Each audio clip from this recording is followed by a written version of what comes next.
Surf Excel presence দীপ্ত D বক্সে সবাইকে welcome করছি আমি ইন্দ্রাণী নিশি। দর্শক, বিশ্বকাপের নকআউট পর্ব যতই এগোচ্ছে ততই বাড়ছে নাটক, প্রত্যাবর্তন আর স্নায়ুর লড়াই। গত রাতে দেখেছি বিশ্ব চ্যাম্পিয়ন আর্জেন্টিনার অবিশ্বাস্য কামব্যাক, টাই ব্রেকারের রুদ্ধশ্বাস নাটক শেষে সুইজারল্যান্ডের কোয়ার্টার ফাইনাল নিশ্চিত করা, আর শেষ 8-এ ইউরোপের দাপট আরও স্পষ্ট হওয়া।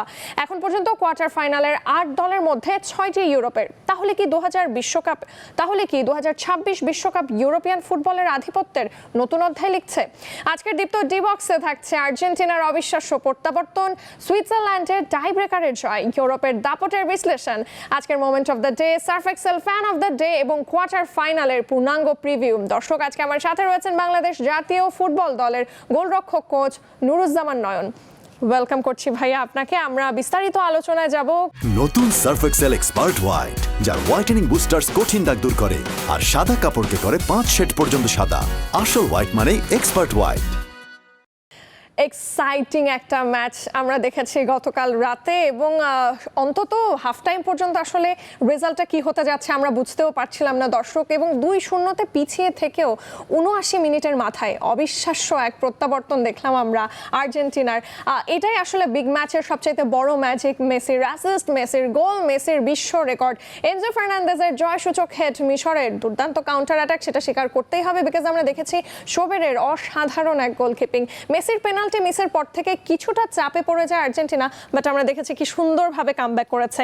এই যে 2-0 গোলে পিছিয়ে থেকেও আর্জেন্টিনা যে ম্যাচে ফিরলো, এখানে আসলে মেসির নেতৃত্বের কথাও যদি বলি, আসলে গোলের চাইতে মেন্টাল প্রেশারটা হ্যান্ডেল করাটাই কি সবচেয়ে বড় ব্যাপার ছিল, কারণ আমরা মানসিক শক্তি এবং ধৈর্যের দারুণ এক প্রভাব দেখেছি। প্রথমে বলবো যে হোয়াট এ ক্লাইম্যাক্স, ইয়েস, এবং পরবর্তীতে বলবো যে ফুটবল ইজ বিউটিফুল। কারণ আমরা গতকাল ম্যাচে কি না ছিল, উত্তেজনায় ভরপুর ছিল, স্পেশালি ফার্স্ট হাফের চেয়ে সেকেন্ড হাফ। এবং আপনি দেখেন আর্জেন্টিনা, আমার কাছে মনে হয় যে আমি দেখি নাই যে আর্জেন্টিনা 2 গোলে পিছিয়ে থাকার পরে এইভাবে কামব্যাক করা। এটা আমার কাছে মনে হয় যে রূপকথার গল্পকেও হার মানিয়েছে। এবং এন্ড অফ দ্য ডেতে ফুটবলে কিন্তু সুন্দর ফুটবলে জয়লাভ হয়েছে। এবং আমরা যদি টেকটিক্যালি দেখি, 2 টিমের কোচই কিন্তু অনেক টেকটিক্যালি চেঞ্জ করেছেন, স্পেশালি ফার্স্ট হাফ এবং সেকেন্ড হাফ। আমি যদি প্রথমার্ধে তো 1-0 গোলে পিছিয়ে ছিল আর্জেন্টিনা, এবং দ্বিতীয়ার্ধের 67 মিনিটে দ্বিতীয় গোল খাওয়ার পরে আমরা অনেকে ভেবেছি এই ম্যাচটা বোধহয় আর্জেন্টিনা হাতের বাইরে হয়তো চলে গেছে। তখনই কিন্তু স্কালোনি 2টা অ্যাটাকার বাড়িয়ে দিয়েছিল, লাউতারো মার্টিনেজ এবং একজন স্ট্রাইকার, সম্ভবত তার নাম হচ্ছে গঞ্জালেস। তো ওই 2 জন চেঞ্জ হওয়ার পরে কিন্তু আস্তে আস্তে আপনার আর্জেন্টিনার কন্ট্রোলে খেলাটা চলে আসে। স্পেশালি লাউতারো মার্টিনেসের যে এক্সপেরিয়েন্স, সেটাই কিন্তু আমরা দেখেছি। এবং এখানে কি না ছিল, রেফারি নিয়ে হয়তো কিছুটা বিতর্ক ছিল। হ্যাঁ, গোল বাতিল হয়েছে, কাউন্টার অ্যাটাক, এবং আপনি যে গোলটা করেছে সেটা অবিশ্বাস্য। সালা দুর্দান্ত একটা ফাইনাল পাসের মাধ্যমে, কাউন্টার অ্যাটাকের মাধ্যমে সেই গোল করেছে। এবং আর্জেন্টিনাও একটা গোল করেছে কাউন্টার অ্যাটাকে।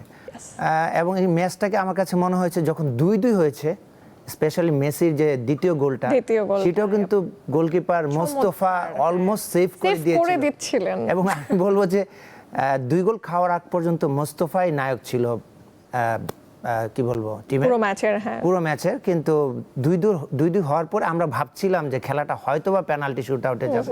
কিন্তু দেখেন, যেটার নাম হচ্ছে আর্জেন্টিনা, তারা ডিফেন্ডিং চ্যাম্পিয়ন, তারা নিশ্চয়ই চাবে না যে সেখানে 120 মিনিট খেলা পরে পেনাল্টি শুট আউটে যাক। কারণ আপনি জানেন নিশ্চয়ই যে পেনাল্টি শুট আউট মানে হচ্ছে এনিবডিস ম্যাচ। সো আমরা কিন্তু সেইটা দেখিনি, এবং শেষে 92 মিনিটে তারা সেই জয়সূচক গোলটা। এবং শোবের মোস্তফার কথা বারবার বলছিলেন, শুরু থেকে আমরা দেখছিলাম যে কি দারুণ করে একের পর এক সেভ। এবং ডিফেন্স লাইনের কথাই যদি বলি, ফার্স্ট হাফে আর্জেন্টিনা আমি বলবো কিছুটা পিছিয়েই ছিলেন, এবং এমি মার্টিনেজের কাছ থেকে এরকম পারফরমেন্স এবং লাস্ট ওয়ার্ল্ড কাপের পরে আমরা অ্যাকচুয়ালি আশা করি না। সেটা কিভাবে বলবেন? মার্টিনেজ দেখেন, প্রতি বছরের পারফরমেন্স একই রকম হবে না, হয়তো বা সেম হয় না, হয়তো বেটার হয় বা একটু কম হয়। তো মার্টিনেজের কাছে কিন্তু 2টো বল মাত্র গিয়েছে, সো 2টোই কিন্তু গোল হয়েছে। So at the same time বলবো যে এই 2টো গোল কিন্তু একটু ডিফিকাল্ট ছিল সেভ করা। অন্যদিকে মোস্তফা কিন্তু একের পর, স্পেশালি এনজো ফার্নান্দেজের একটা বল অবিশ্বাস্যভাবে বাম দিকে ডাইভ দিয়ে সে রিয়াকশন সেভ করেছে। সো সেই পর্যন্ত কিন্তু সেই একাই ওয়াল হয়ে দাঁড়িয়েছিল। আমি যদি হচ্ছে ইজিপ্টের সেকেন্ড গোলটা নিয়ে বলি, মানে ইটস রিয়েলি ইন্টারেস্টিং। এই পাশে এমি মার্টিনেস চলে আসলো এবং ইজিপ্টের প্লেয়ার জাস্ট পাসটা করে দিল, অলমোস্ট ফাঁকা জায়গা দিয়ে গোলটা বের হয়ে গেল। দেখেন এই গোলটা হচ্ছে কাউন্টার অ্যাটাক, এবং এটা বলবো একটা ক্লাসিক কাউন্টার অ্যাটাক, এবং এই ওয়ার্ল্ড কাপে one of the best counter attack goal, no doubt about that. এবং যেটা করেছে সে রাইট সাইডে যাওয়ার পরে এটা 4v4 হয়ে গেছিল, যে আর্জেন্টিনার 4 জন প্লেয়ার এবং মিশরের 4 জন প্লেয়ার ছিল। সো সবাই ভাবছিল যে ওই প্লেয়ারের সাথে 3 জন প্লেয়ার ডিফেন্ডিং করছিল এবং একজন প্লেয়ার লাউতারো মার্টিনেস ছিল। তো সবাই ভাবছিল সে বোধহয় ইনসাইডে ঢুকবে, কিন্তু সে বডি ফেইন্ট করে সে কাটব্যাকের দিকে যায়, এবং কাটব্যাকে যখন যায় সমস্ত কনসেন্ট্রেট কিন্তু ওই প্লেয়ারের দিকে ছিল।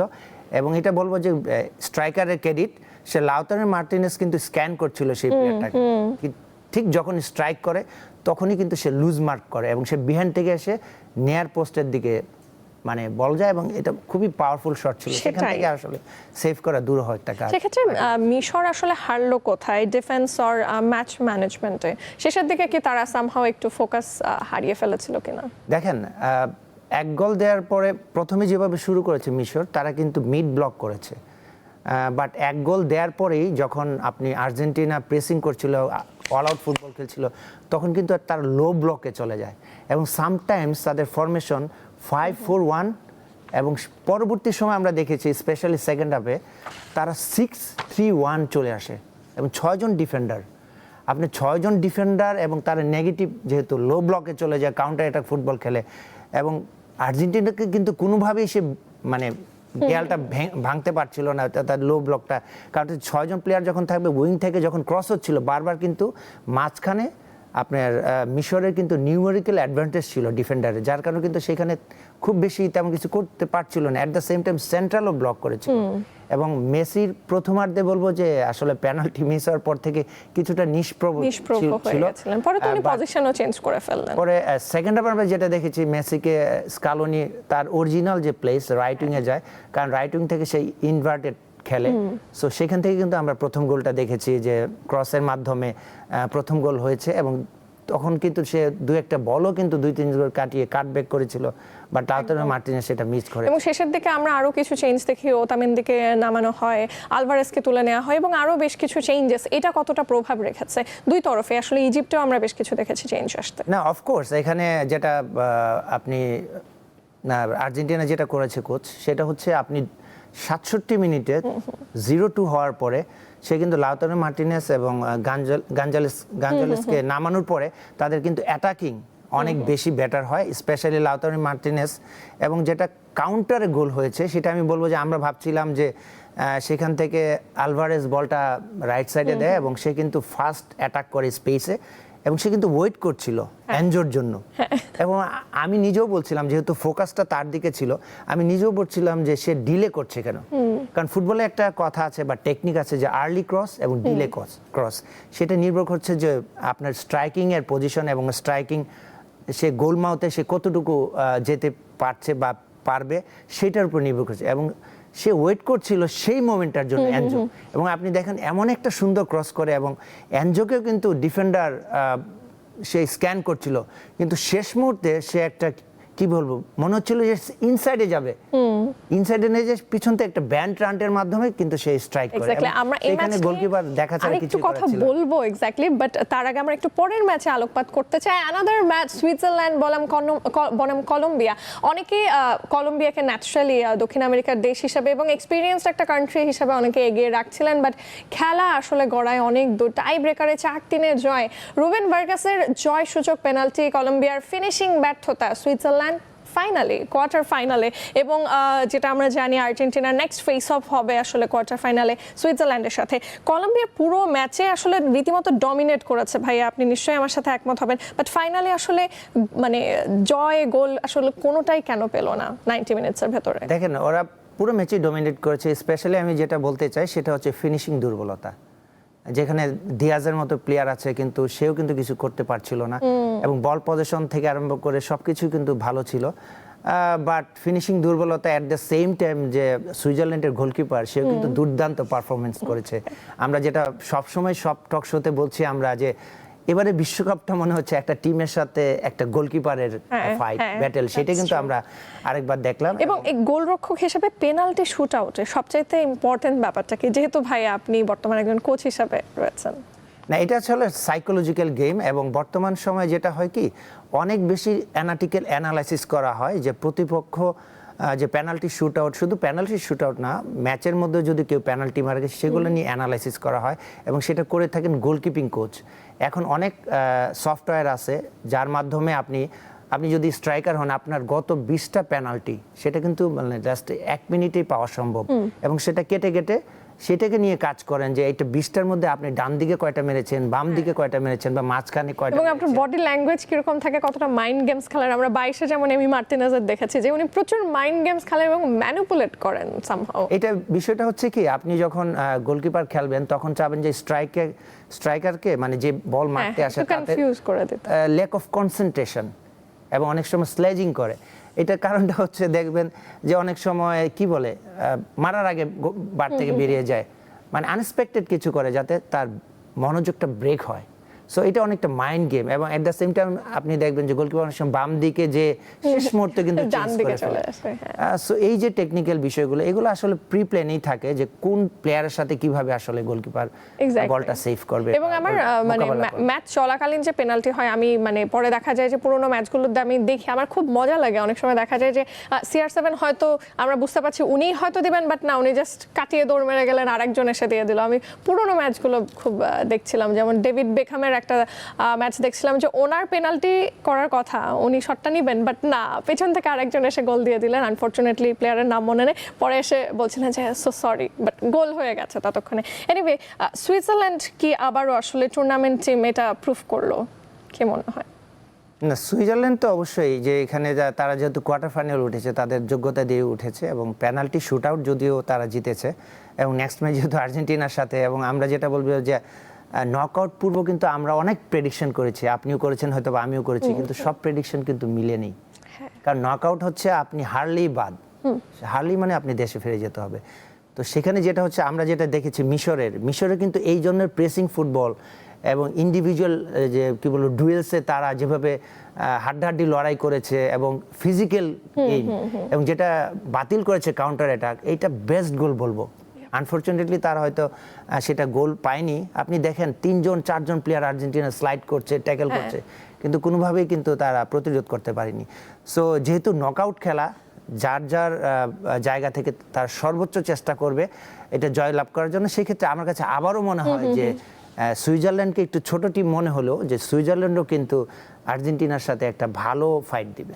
নতুন সার্ফ এক্সেল এক্সপার্ট হোয়াইট, যার হোয়াইটেনিং বুস্টার্স কঠিন দাগ দূর করে আর সাদা কাপড়কে করে 5 শেড পর্যন্ত সাদা। আসল হোয়াইট মানে এক্সপার্ট হোয়াইট। ডাই হার্ড ফ্যান্সদের জন্য আসলে কালকে খুবই টাফ এবং ইমোশনাল একটা ম্যাচ ছিল, এবং আগেইন লায়নেল মেসি আরও একটা রেকর্ড করে ফেললেন, সর্বোচ্চ গোলদাতার রেকর্ড। উনি এই ওয়ার্ল্ড কাপেই হোল্ড করছেন 8টা গোল। তারপরে রয়েছেন আসলে এমবাপ্পে এবং অবভিয়াসলি আর্লিং হাল্যান্ড, দুজনই 7টা নিয়ে। হ্যারি কেন রয়েছেন 6টা গোল নিয়ে। সো আসলে গোল্ডেন বল, বুট দুটোর লড়াইয়েই তো আসলে বলতে গেলে খুবই হাড্ডাহাড্ডি হয়ে যাচ্ছে। না, অফকোর্স এখানে দেখেন শেষ পর্যন্ত যে খেলতে পারবে, স্পেশালি ফাইনাল পর্যন্ত যে টিম খেলতে পারবে, আমার কাছে মনে হয় যে 3জনের কথা বললেন, যে 3জনের মধ্যে সেই এগিয়ে থাকবে। সো আনফরচুনেটলি যদি কেউ বাদ পড়ে যায় তাহলে তার গোল দেওয়ার কোনো সুযোগ থাকবে না। সো আমরা দেখতে চাই আসলে শেষ পর্যন্ত কোন দল ঠিক। অবশ্যই কোয়ার্টার ফাইনালের ম্যাচগুলোতে আমরা ঢুকবো, বাট তার আগে ছোট করে একটা জিনিস একটু আপনার কাছে জানতে চাই। আমরা রেফারিং নিয়ে অনেক আলোচনা সমালোচনা দেখছি, এবং কালকে তো অদ্ভুতভাবে আমি মনে হয় এই ঘটনা অনেকদিন পরে দেখলাম যে কোচকে পর্যন্ত ছাড়া হলো না, ইজিপ্টের কোচকে পর্যন্ত ইয়েলো কার্ড দেখানো হলো। আচ্ছা, অনেকে কিন্তু আমরা সোশ্যাল মিডিয়া খুললেই দেখছি অনেক ধরনের কথাবার্তা বলছেন, বাট আমরা অফ ক্যামেরা বলছিলাম যে এখন এত রুলস এবং নতুন টেকনোলজি ইন্ট্রোডিউস করার পরে অনেক ধারা কিন্তু বদলে গেছে। রুলস হয়তো অনেকেই জানেন, অনেকেই জানেন না। এটা নিয়ে কি বলবেন? না দেখেন, এইটার আমিও স্পেশালিস্ট না, কারণ রেফারিংয়ের যে রেফারি থাকে তারাই স্পেশালিস্ট, এবং IFAB যারা লজ অফ দ্য গেম তৈরি করেন বা নিয়ন্ত্রণ করেন ফুটবলের, তারা এই জিনিসগুলো দেখেন। এবং VAR আমাদের জন্য নতুন একটা, আমাদের স্পেশালি বাংলাদেশের, এবং VAR কিন্তু সবসময় মানে রেফারিং কিন্তু কল করে না, তার যে অ্যাসিস্ট্যান্ট আছে VAR-এ থাকেন, তারাও কিন্তু তাকে সেই মেসেজটা দেয়। এবং কালকে যেটা দেখলাম, আমি যদি স্পেসিফিক বলি, আপনি আর্জেন্টিনা যে ফাউলটা হলো হওয়ার পর সেখান থেকে কাউন্টার যে গোলটা হলো, পরে এটা ভিআরে গেল, ভিআরে দেখা গেল যে স্পষ্ট কিন্তু তার পায়ে বলটা, লিসান্ড্রো মার্টিনেজ বোধহয় ছিল, তার কন্ট্রোলে ছিল বলটা, এবং তার ডান পায়ে কিন্তু স্টেপ দেওয়া এবং সেখান থেকে কিন্তু কাউন্টারে গোল হয়। পরে ভিআর মাধ্যমে দেখা গেল সেটা ফাউল। তো আসলে কিন্তু সেটা ফাউল, যেহেতু আপনি কি স্টেপ দিয়েছেন, এখানে ফাউল করতেই হবে, মানে ফাউলের বাঁশি দিতেই হবে। এবং ফাউল যখন এটা কি বলবো, এটা যখন নির্ধারিত হয়েছে, এর পরের অ্যাকশন যেটা সেটা কিন্তু কাউন্ট করা হয়। তো এটা হচ্ছে রুলস, বাট এটা আমরা জানি কিনা। আর আমি একটা জিনিস ছিল হচ্ছে সালার, মোহাম্মদ সালার, সেটা আমি আসছিলাম যে সালারটা নিয়ে আসলে অনেকে অনেক ধরনের কথা বলছেন। আসলে আর্জেন্টিনার যারা ভালো চায় না তারা হয়তো একটু বেশি বলছেন, কিন্তু আমি যদি নিয়মের কথা বলি, আমাকে নিয়মটাকে অবশ্যই ফলো করতে হবে। সেই বলে অ্যাকশনে ছিল সম্ভবত আলভারেজ ছিল, এবং আলভারেজের সাথে সালা কাটিয়ে, এবং আলভারেজ কিন্তু বলটা নিয়ে নেয়, নেওয়ার পরে পায়ের একটু অংশ কিন্তু লেগে যায়, লেগে যাওয়ার পরে সালা কি করে পড়ে যায়। নিয়মটা হচ্ছে যে সালার কন্ট্রোলে যদি বলটা থাকতো, নাম্বার 1, নাম্বার 2 হচ্ছে সালা যদি পড়ে যাওয়ার পরেও তার কন্ট্রোলে বা তার সামনে যদি বলটা থাকতো, তাহলে ডেফিনেটলি এখানে না জাস্ট মিলি সেকেন্ডের বিষয়, সালার পা থেকে সামনে এগুলো, উনি আলভারেজ রিসিভ করলেন বল এবং টোকা লেগে ভেতরে চলে গেল, দেন উনি পড়ে গেলেন, এবং তারপরে ওনারও রিভার্স একটা হিটিং লেগেছে। বাট হ্যাঁ, এটা নিয়ে যেহেতু মিলি সেকেন্ডের একটা মামলা, অনেক যেহেতু আলভারেজের কন্ট্রোলে বল, এই জন্য কিন্তু এটা পেনাল্টি হয় না। এটা দুভাবে পেনাল্টি হতে পারে। একটা যদি ফাউল করার পরেও যদি বলটা সামনে থাকতো, তাহলে সে পরেও কিন্তু সেটা রিকভার করতে পারতো, অথবা বল যদি কন্ট্রোলে থাকতো, যেটা মানে যেটা আর্জেন্টিনার ক্ষেত্রে হয়েছে। সো এইটা হচ্ছে ফ্যাক্ট। আর আমি যদি প্রশ্ন করি যে আমরা কি সব নিয়ম জানি কিনা, আমি একটা উদাহরণ দিতে চাই। Say for example, goalkeeper goal kick করলো, কোনো কারণে বলটা অনেক বাতাস বা একটা ঝড়ো হাওয়ার মাধ্যমে সে নিজের পোস্টে গোল হয়ে গেল, অথবা গোলকিপার কোনো কারণে রাগে নিজের পোস্টে গোল করে দিল, এটা কি হবে? এটা আমরা সবাই জানি কিনা, এটা কি ওন গোল হবে কিনা এটা আমরা জানি কিনা। বাট না, এটা ওন গোল না, এটা হচ্ছে অপোনেন্ট ফ্রি কিক পাবে, I mean the corner kick পাবে। সো এই যে নিয়মগুলো, সেগুলো আমরা কিন্তু ডিটেইল জানি না। সো ভিআর আমাদের দেশে এই প্রযুক্তিটা নতুন, এবং ভিআর কিন্তু অনেক ডিটেইল আছে। সো আমরা এগুলো সবকিছু জানি না। আমার কাছে মনে হয় জেনে শুনে যদি আমরা সমালোচনা করি, এটা আর্জেন্টিনা বলে কথা না, যে কোনো দলের জন্য আমার কাছে মনে হয় ভালো। অবশ্যই আমরা আবারও হচ্ছে এবার পরবর্তীতে আমরা ফিরবো আসলে কোয়ার্টার ফাইনালের সেই টান ম্যাচগুলো নিয়ে। নতুন সার্ফ এক্সেল এক্সপার্ট হোয়াইট, যার হোয়াইটেনিং বুস্টার্স কঠিন দাগ দূর করে আর সাদা কাপড়কে করে 5 শেড পর্যন্ত সাদা। আসল হোয়াইট মানে এক্সপার্ট হোয়াইট। বিশ্বকাপের নকআউট মানেই শেষ মুহূর্তের রোমাঞ্চ, আর আর্জেন্টিনা জিতলে বাংলাদেশে সেই রোমাঞ্চ ছড়িয়ে পড়ে উৎসবে। আজকের Surf Excel fan of the ডেতে থাকছে চুয়াডাঙ্গার আর্জেন্টিনা সমর্থকদের রাতভর উল্লাস। দর্শক দেখে নেব Surf Excel fan of the day. বিশ্বকাপের নকআউট মানেই শেষ মুহূর্তের রোমাঞ্চ। মিশরকে 3-2 গোলে হারিয়ে কোয়ার্টার ফাইনালে উঠেছে লিওনেল মেসির আর্জেন্টিনা। আর সেই রুদ্ধশ্বাস জয়ের পর চুয়াডাঙ্গা জুড়ে নেমে আসে আনন্দের ঢেউ। পুরাতন সাহিত্য পরিষদ চত্বরে বড় পর্দায় খেলা দেখতে জড়ো হয়েছিলেন শত শত দর্শক। বৃষ্টির শঙ্কা আর সাময়িক বিদ্যুৎ বিভ্রাটেও কমেনি উত্তেজনা। শেষ মুহূর্তের জয়সূচক গোলের পর শহীদ হাসান চত্বর, কোর্ট মোড় ও একাডেমি মোড় সহ শহরের বিভিন্ন এলাকায় শুরু হয় বিজয় মিছিল, স্লোগান আর আতশবাজি। আর্জেন্টিনার জয়, মেসির স্বপ্ন আর সমর্থকদের রাতভর এই উল্লাসই আজকের Surf Excel fan of the day. ভাইয়া, ফুটবল তো আসলে মনে হয়, মানে আমি যদি বাংলাদেশের প্রেক্ষাপটে বলি, শুধুমাত্র একটা খেলা না, এটা কিন্তু এখন সামাজিক উৎসবও বলা যায়। না, অফকোর্স, এবং স্পেশালি আমি যদি বাংলাদেশি ফুটবলের কথা বলি, হামজা আসার পর কিন্তু আমাদের ড্রামাটিক্যাল চেঞ্জ হয়েছে একদম। এবং হামজা আসার পরে আমরা কিন্তু সবাই ফুটবল নিয়ে কথা বলছি। সো আমি মনে হয় যে ফুটবলের একটা জোয়ার বোধহয় আবার শুরু হয়ে গেল বাংলাদেশের। অবশ্যই, এবং আমরা দেখছি প্রবাসী অনেক খেলোয়াড়রাও কিন্তু উৎসুক। আমি ভাই তাহলে আপনি একটু ধরিয়ে দেবেন, আমি যত জানি বাংলাদেশি বংশোদ্ভূত একজন জাপানিজ প্লেয়ার, উনি রেডি, আমি যেটা শুনছি বাংলাদেশের নাগরিকত্ব নিয়ে খেলার জন্য। ইজ দ্যাট না, ট্রু? জাপানের হয়তো আছে কিন্তু এজ লেভেলে, আচ্ছা, আচ্ছা। মেইন ন্যাশনাল টিমে এখনো ওইরকম আমরা information পাইনি। ওকে দর্শক, আমরা কিন্তু একেবারে চলে এসেছি আসলে কোয়ার্টার ফাইনালের দোরগোড়ায়। আমরা সবাই জানি ফিক্সচার, তাও আপনাদের সাথে একটু শেয়ার করতে চাই। ফ্রান্স বনাম মরক্কোর খেলা দিয়ে কিন্তু শুরু হচ্ছে কোয়ার্টার ফাইনাল। তারপরে একে একে রয়েছে Spain versus Belgium, Norway versus England, Argentina versus Switzerland. France বনাম মরক্কোর প্রসঙ্গে যদি আমরা আসি, আসলে এমবাপ্পে এবং দেমবেলে দারুণভাবে ফর্মে রয়েছেন। মরক্কোর আমরা বেশ খানিকটা ট্রানজিশনই দেখলাম, দেশেম বনাম রেগুরাই। আর মরক্কোর রক্ষণ নিয়ে কিন্তু আলাদাভাবে আমাদের ভাবতে হচ্ছে, বিকজ এদিকে যেমন আমরা ব্রাজিলের খেলা থেকে শুরু করে শেষ ম্যাচ পর্যন্ত যদি দেখি, লড়াকু একটা টিম মরক্কো। সো মরক্কোকে যদি থামাতে হয়, ফ্রেঞ্চ টিমের আসলে কি কি পলিসি থাকতে পারে বলে আপনার মনে হয়? না, ফ্রেঞ্চ টিম দুর্দান্ত ফর্মে আছে। আপনি যেটা বলছিলেন যে সেখানে দেনবেলে এবং এমবাপ্পের মতো প্লেয়ার আছে। সো সেখানে মানে স্ট্রাইকিং বলবো যে যে কয়টা টিম উঠেছে তার সবচেয়ে one of the best team attacking. So এইখানে যেটা হয় আসলে ফুটবলে পেনাল্টি মিস হয়, পেনাল্টিতে গোল আসে, এবং যেটা আর্জেন্টিনা খেলা দেখেছি আনএক্সপেক্টেড অনেক কিছু হয়েছে। এবং যেই চান্সগুলো তারা ক্রিয়েট করে, সেই চান্সগুলো যদি সঠিক সময় সঠিকভাবে ব্যবহার করতে পারে। আমি যদি ব্রাজিলের কথা বলি, ব্রাজিলের সেই পেনাল্টি থেকে যদি গোল হতো, সেখানে কিন্তু ব্রাজিলের খেলার চিত্রটাই চেঞ্জ হয়ে যেত। এবং আর্জেন্টিনা আমার কাছে মনে হচ্ছে সেটারই প্রতিচ্ছবি বোধহয় কালকে দেখতে পাচ্ছি, বাট এন্ড অফ দ্য ডেতে হয়তো তারা জিতেছে। সো খেলার অনেকগুলো মোমেন্টাম থাকে, সেই মোমেন্টামে যদি আপনি ফ্রান্স সেগুলো এভিল করতে পারে। এবং অ্যাট দ্য সেম টাইম বলবো যে ফ্রান্সের সাথে হচ্ছে মরক্কোর খেলা। সো মরক্কোও কিন্তু দুর্দান্ত ফুটবল খেলেছে, তারা প্রচুর প্রেসিং করে এবং মিডফিল্ড খুব নিয়ন্ত্রিত তাদের। সো এখানে আমার কাছে মনে হয় একটা হাড্ডাহাড্ডি ম্যাচ হবে অবশ্যই। এবং ফ্রান্সের যে দুটো বিশ্বকাপ জয়ের নেপথ্যে সেই সময়কার প্রথম যে বিশ্বকাপ জয়, সেখানে আমি যদি ভুল না করে থাকি ক্যাপ্টেন ছিলেন দিদিয়ে দেশাম, এবং পরবর্তীতে 18-তে উনি কোচ হিসাবে জয়েন করেও একটা পেয়েছেন। সো কি মনে হয় ফাইনালের দৌড়ে এবারও কি দেশাম এবং এমবাপ্পে কতটা এগিয়ে থাকবেন?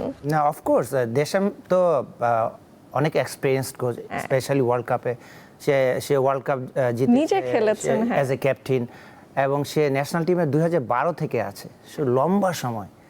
সো ও কিন্তু সব জানে যে একটা প্লেয়ারের স্ট্রেংথ কোথায় আছে, উইকনেস কোথায় আছে, এবং কাকে কিভাবে ইউজ করা যায়, বিগ ম্যাচের প্রেসার কি করে হ্যান্ডেল করতে হবে। না, সেটাও সে জানে। আমরা ফাইনালে যেটা দেখেছি গতকাল ওয়ার্ল্ড কাপে, যেতে সে ড্রামাটিক্যালি কিন্তু আর্জেন্টিনা এগেনস্টে অলমোস্ট চলে আসছিল এবং মানে জয়ের দ্বার প্রান্তে এসেছিল, বাট আনফর্চুনেটলি হয়তো হয় নাই।